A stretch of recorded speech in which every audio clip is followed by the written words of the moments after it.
Okay. What's next?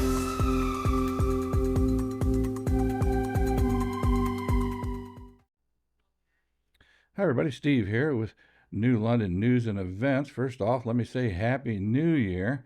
Well, can you believe it? 2024 already.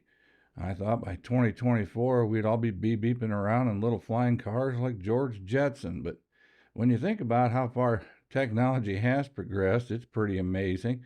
When we were kids, Dick Tracy's little smart watch was quite the thing. The idea that you'd be able to make a phone call and communicate via a wristwatch was absolutely mind-boggling. Now many of us have smartwatches that do all of that and more. Star Trek's communicators, well, they were pretty cool. Now you look at them and they'd be like the most rudimentary flip phone ever made.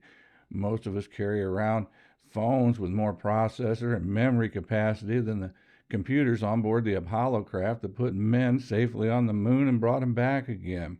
And we do have robot vacuum cleaners and robot lawnmowers, so not unlike the generations before us, things that 50 years ago seemed like way out science fiction, we've seen come to fruition. Can't hardly imagine what our kids and grandkids are going to see. Next up, we'll take a look at the event calendar for the upcoming week. Taking a look at this week's calendar of events, first up, the New London Public Library. Tomorrow on the 2nd, at 10:30, they'll have story time, and then at 3:30 tomorrow afternoon will be the Teen Club meeting.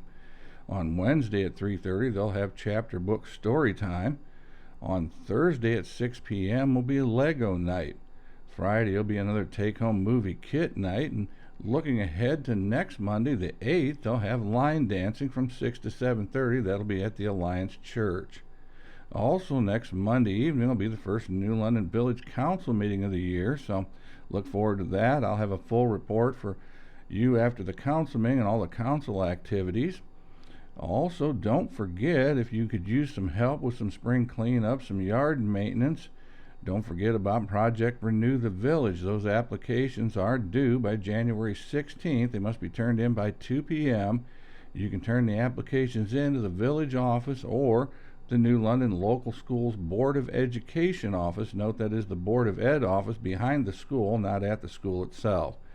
Applications are available online. You can also pick them up at the village office, Firelands Electric, and the New London Public Library. So that's a look at the calendar for the week ahead.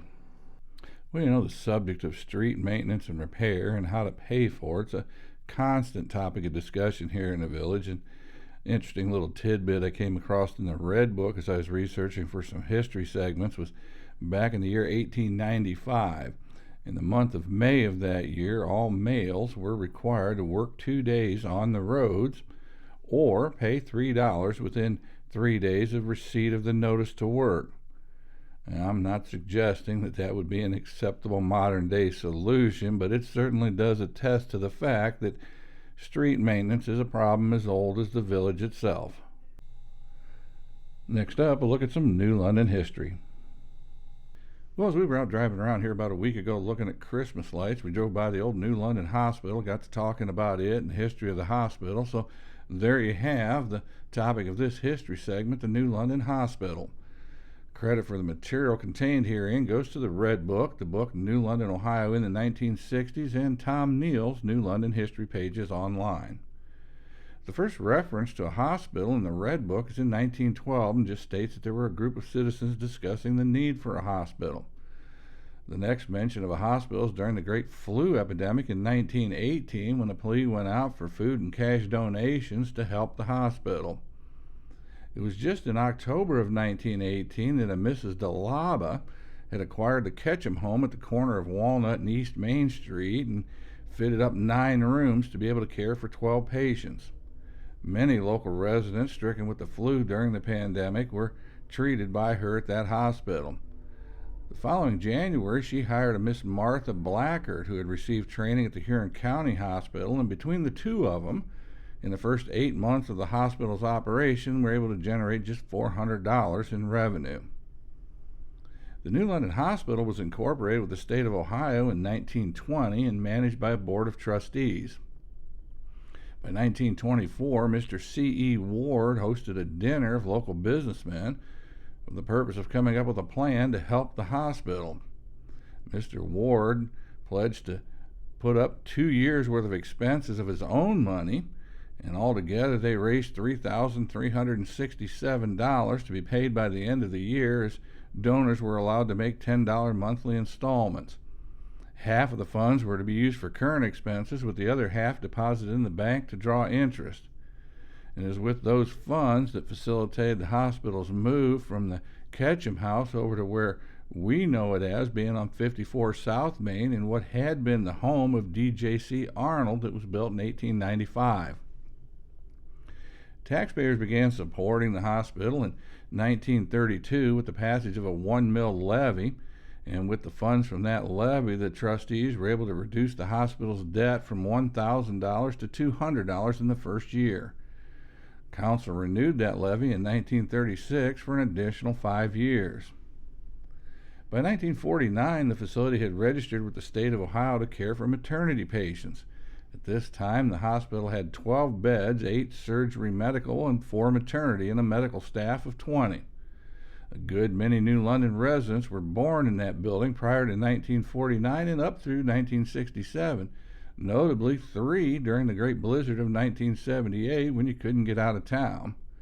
Most notable to me is the birth of my lovely wife in that building in February of 1960. But times were tough financially, and by 1966 the hospital operated a net loss of $1,683 for the year. There were, however, 214 admissions, 42 births, and 203 patients treated in emergency. Still, in November of 1967, plans were announced for the addition of a new wing. Local contractor Jennings and Shirella started construction on the new wing in August of 1968, and in June of '69 an open house was held to allow residents to tour the new facility. But new facility requirements for such organizations became more restrictive, and the hospital started to fail inspections. Eventually, Medicare patients were lost, and it just wasn't profitable to continue. A purchaser was found for the hospital, the Medical Services Group out of Cleveland. They continued to operate the hospital for several years as a specialty surgery and drug rehabilitation facility. Unfortunately, some of the doctors got into some legal trouble with the drug rehabilitation part of the business, and the building closed for good as a hospital in May of 1983. Well, there you have a little look back at the history of the New London Hospital. Unfortunately, it's just not possible for a small town to support a hospital and meet all the requirements anymore, but it certainly played an important role in many of our citizens. I hope you enjoyed this look back at the history of the New London Hospital. Well, that's it for the New Year's Day 2024 look at New London news and events. Don't forget to like and follow the Facebook page and subscribe to the YouTube channel. I appreciate you all. Until next time, have a safe and happy New Year.